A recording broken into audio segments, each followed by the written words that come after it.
Nagaland's tally of COVID-19 cases crosses the 900 mark.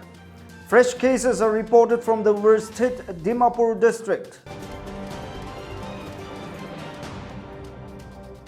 Prime Minister exhorts the youth to skill, reskill and upskill in order to remain relevant in the rapidly changing business environment and market conditions.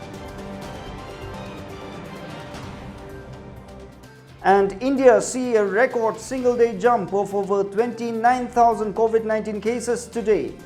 Death toll climbs to 24,309.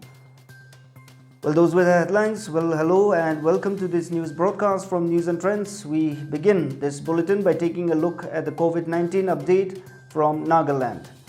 Nagaland's tally of COVID-19 cases crossed the 900 mark today, with 6 fresh cases reported from Dimapur. Informing this in a tweet, State's Health and Family Welfare Minister S. Pong said, out of 170 samples tested, 6 positive cases of COVID-19 have been confirmed in Dimapur.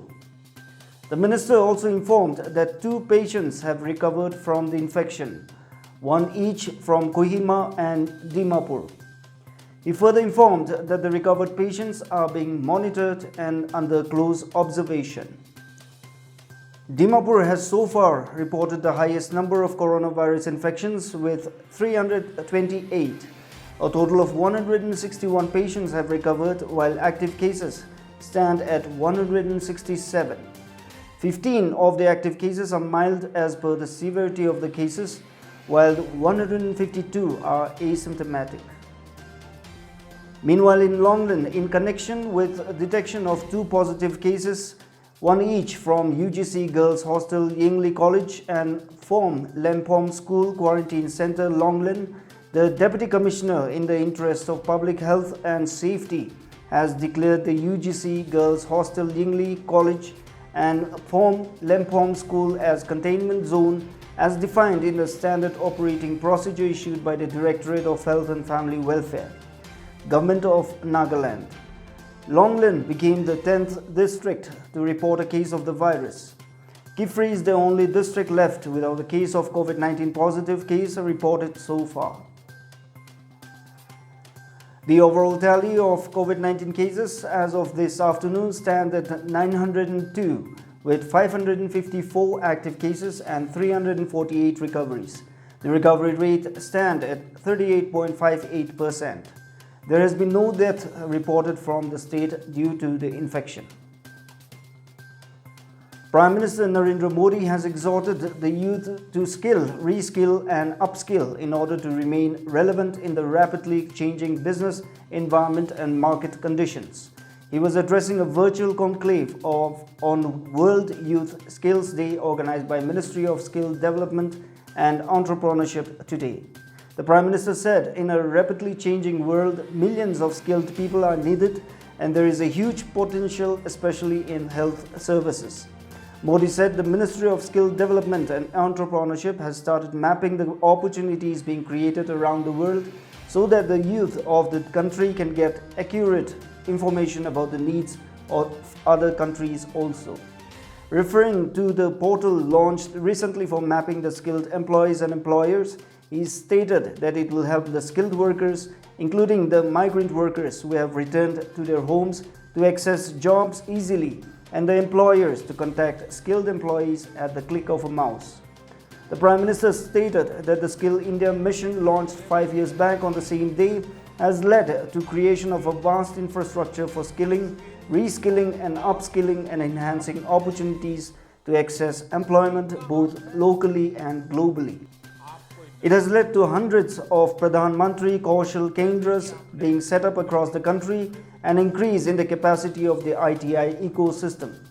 Due to these concerted efforts, more than 5 crore youth have been skilled in the last 5 years. The Prime Minister said coronavirus has changed the nature of job and the work culture. He said changing technology has also influenced it. He congratulated the youth of the country on the occasion of World Youth Skills Day and said the world belongs to the youth due to their ability to acquire new skills all the time. Modi said it is important for the youth to realize the difference between knowledge and skills and their different contexts and implications. The Prime Minister urged everyone to wear masks, maintain social distancing and stay safe.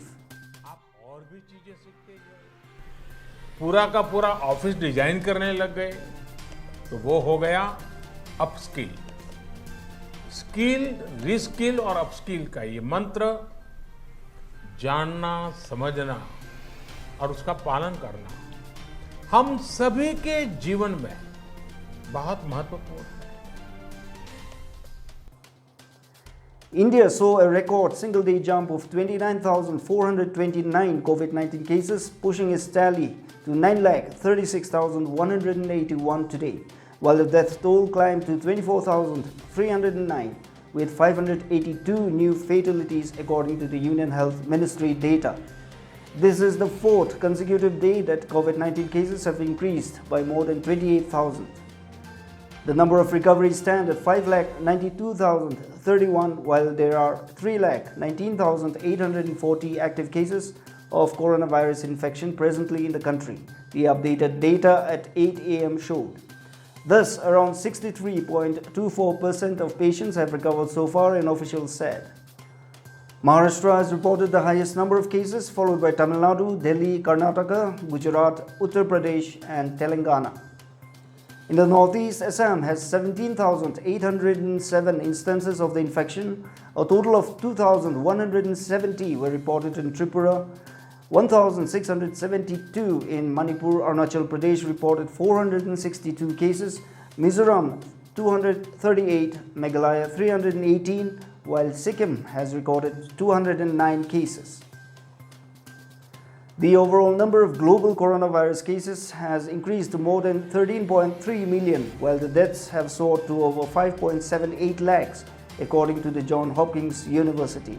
As of this morning, the total number of cases stood at 1,33,19,582, while the fatalities rose to 5,78,562, the university revealed in its latest update.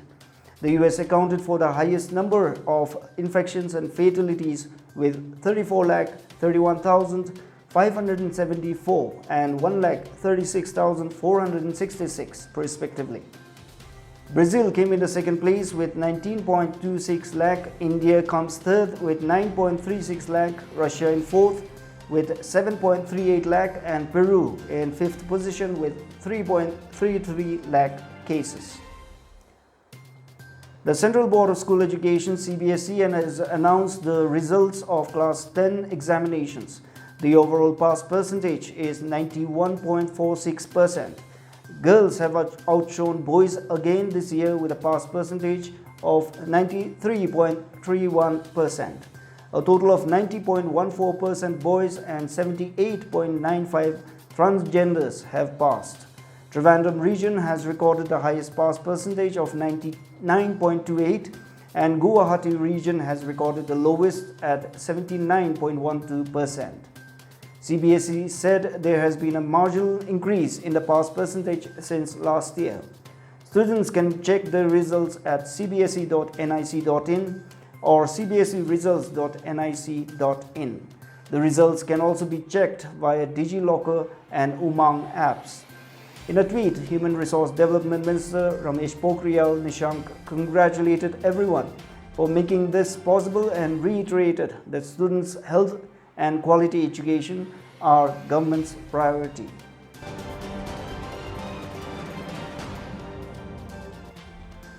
The Wokha District Disaster Management Authority WDDMA held a meeting to discuss on disaster during monsoon season today at DC's Conference Hall, Wokha.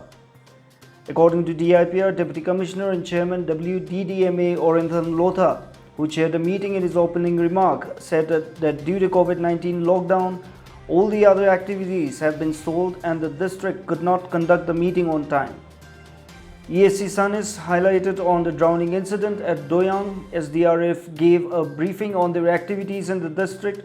The roads and bridges highlighted on the importance of roads, and the health and family welfare highlighted on the present status of COVID-19 in the district.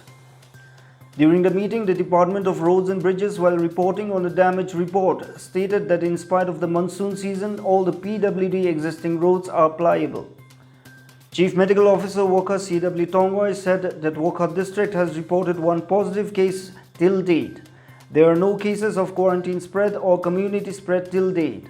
Although Wokha district is bordered with Assam state, early awareness of the pandemic, appropriate drastic and people-centric measures as well as public support is the main factor, and added that the district also successfully mobilized the strength and the participation of the whole political system and community in making pandemic prevention a priority, preventing the risk from outside, treating disease effectively, as well as sacrificing immediate economic benefits to protect people's health and life. In the interest of public safety and to minimize non-essential movement of vehicles, Deputy Commissioner Kohima Gregory Tejawali and Chairman District Disaster Management Authority Kohima, in exercise of powers conferred on him under Section 34B of the Disaster Management Act 2005, has ordered for implementation of odd-even system for movement of private vehicles under the jurisdiction of Kohima Municipality except on Sundays. According to a DIPR report, on Mondays, Wednesdays and Fridays, only vehicles with registration number ending with odd numbers shall be allowed to ply. On Tuesdays, Thursdays and Saturdays, only vehicles with registration number ending with even numbers shall be allowed to ply. The prohibition and restriction of movement of vehicles will, however, not apply to the following categories: press and two-wheelers, vehicles with special permit for various exigencies, trucks carrying emergency medical equipment, essential commodities, LPG cylinders and oil tankers, interstate trucks carrying essential commodities bound for the state of Manipur. All vehicles restricted to ply by virtue of government notifications shall remain enforced. Example, inter-district zonal taxi, city bus, etc. Local taxis will be allowed to ply within Kohima municipality as per the color coding. The violation of this restriction order will be liable to be penalized under Section 51B of the Disaster Management Act 2005. This order shall be implemented with immediate effect and remain in force till 31st July 2020 for the strict compliance of all concerned.